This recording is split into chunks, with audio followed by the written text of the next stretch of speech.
I don't read Japanese, but I can try. I can try. I don't even know where to start. Hey, it's Tim Heidecker here. I'm with Mubi at Posteritati, and I picked out some posters of some of my favorite movies, and I'll tell you all about them right now. I had never seen this movie up until a couple of months ago when, and I'm going to brag a little bit during this, I did a movie with Kevin Kline. And Kevin Kline was surprised to find out that I had never seen The Big Chill.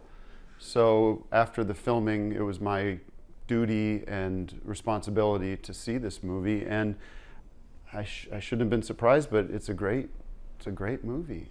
It feels a little like a parody of a certain kind of movie because of the needle drops in it. Wouldn't it be nice if we were older and we wouldn't have to wait? Where'd Chloe go? She's coming right back. But it is kind of like one of the first movies to use some of these songs, like Whiter Shade of Pale, and I Heard It Through the Grapevine, and like Natural Woman, I think. Like a lot of these like needle drops that had become overused and killed to death. But these guys were kind of the first to do it, to tap into that like classic rock, R&B, Motown soundtrack. There's a lot of fucking in the movie. There's a lot of full frontal nudity, some orgy scenes that most of the film is orgy, which is, yes, is not reflective of the amount of sweaters on the cover. All right, next up we have not a poster but a program from the Japanese release of Alfred Hitchcock's North by Northwest. Now this is very special. This is an original. You don't get this anymore. You get the Dune popcorn bucket now when you go to the movie theater. You don't get this beautiful program, but that's beautiful. It kind of opens up to see little scenes from the movie and a nice little memento. It's like when you go to the ball game now, you get the program, but back in the good old days, a movie as important as North by Northwest, you get this gorgeous program as a memento. But the movie itself, this is a movie I have a hard time turning off. I always watch it to try to figure out if this time I could figure out what's going on. And I never get there with it. It's still a mystery, not as confusing as Vertigo, but very confusing. But great. I mean, Cary Grant is great in it, and everybody else. Who do we have here? James Mason, all the greats.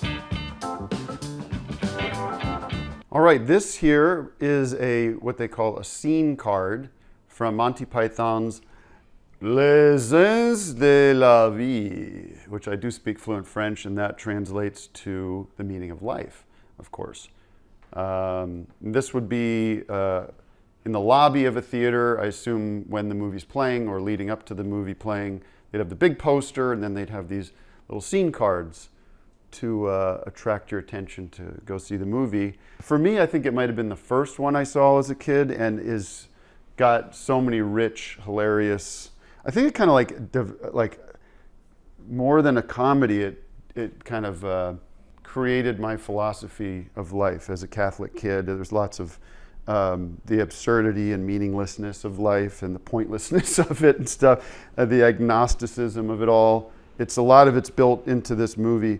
And I have kids now, and I'm trying to get them into the good stuff, you know. And I think I'm going to start with this scene because I've explained this scene to them, and they think it's a funny idea. But if you haven't seen it, this guy's eaten everything in the restaurant.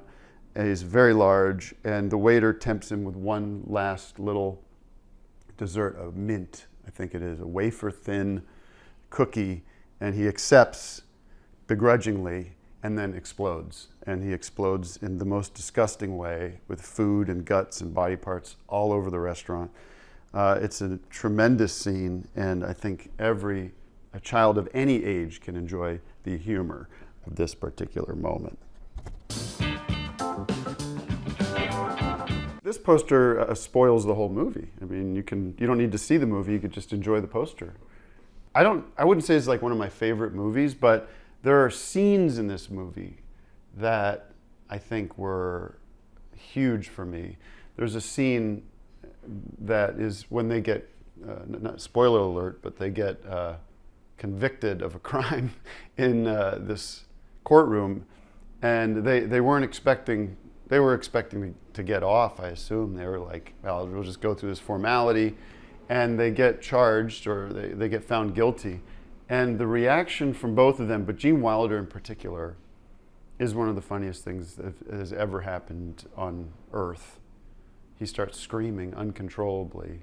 And it was a real early like turning point for me for comedy. I thought if I could capture that energy in anything I do for a micron of a second, it would be a success. So you'll see me scream through my work here and there and raise my voice, and a lot of it derives from that scene in Stir Crazy.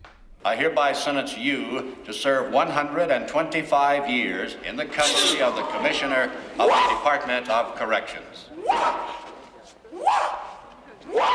Wait, no, wait. No, sit. You know, we didn't do it. There's a misunderstanding. That's We why didn't do it. We didn't. I didn't. Our lawyer know I told us didn't. to come up.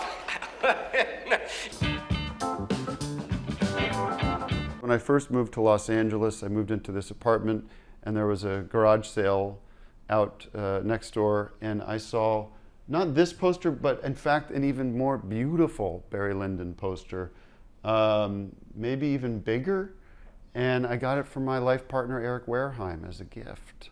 But I recently rewatched this on a plane, which is the best way to see Kubrick films, I feel like, and I kind of maybe had missed up until this recent viewing that it's of how funny it is. It's a very funny, you know, it doesn't look like a comedy at all. It's beautiful, but the character of Barry Lyndon is such a funny, pathetic person that to look at it that way as all these horrible things happen to him, he's kind of a sad sack and gets, you know, has this sort of pointless, he kind of falls into good luck here and there, but it has almost similar to the meaning of life. It has this sort of, what was the point of that kind of feeling to it. It's been a lot of fun being here with Mubi over here at Posteritati, and check them out. Order a poster. It's a great way to decorate your shitty apartment.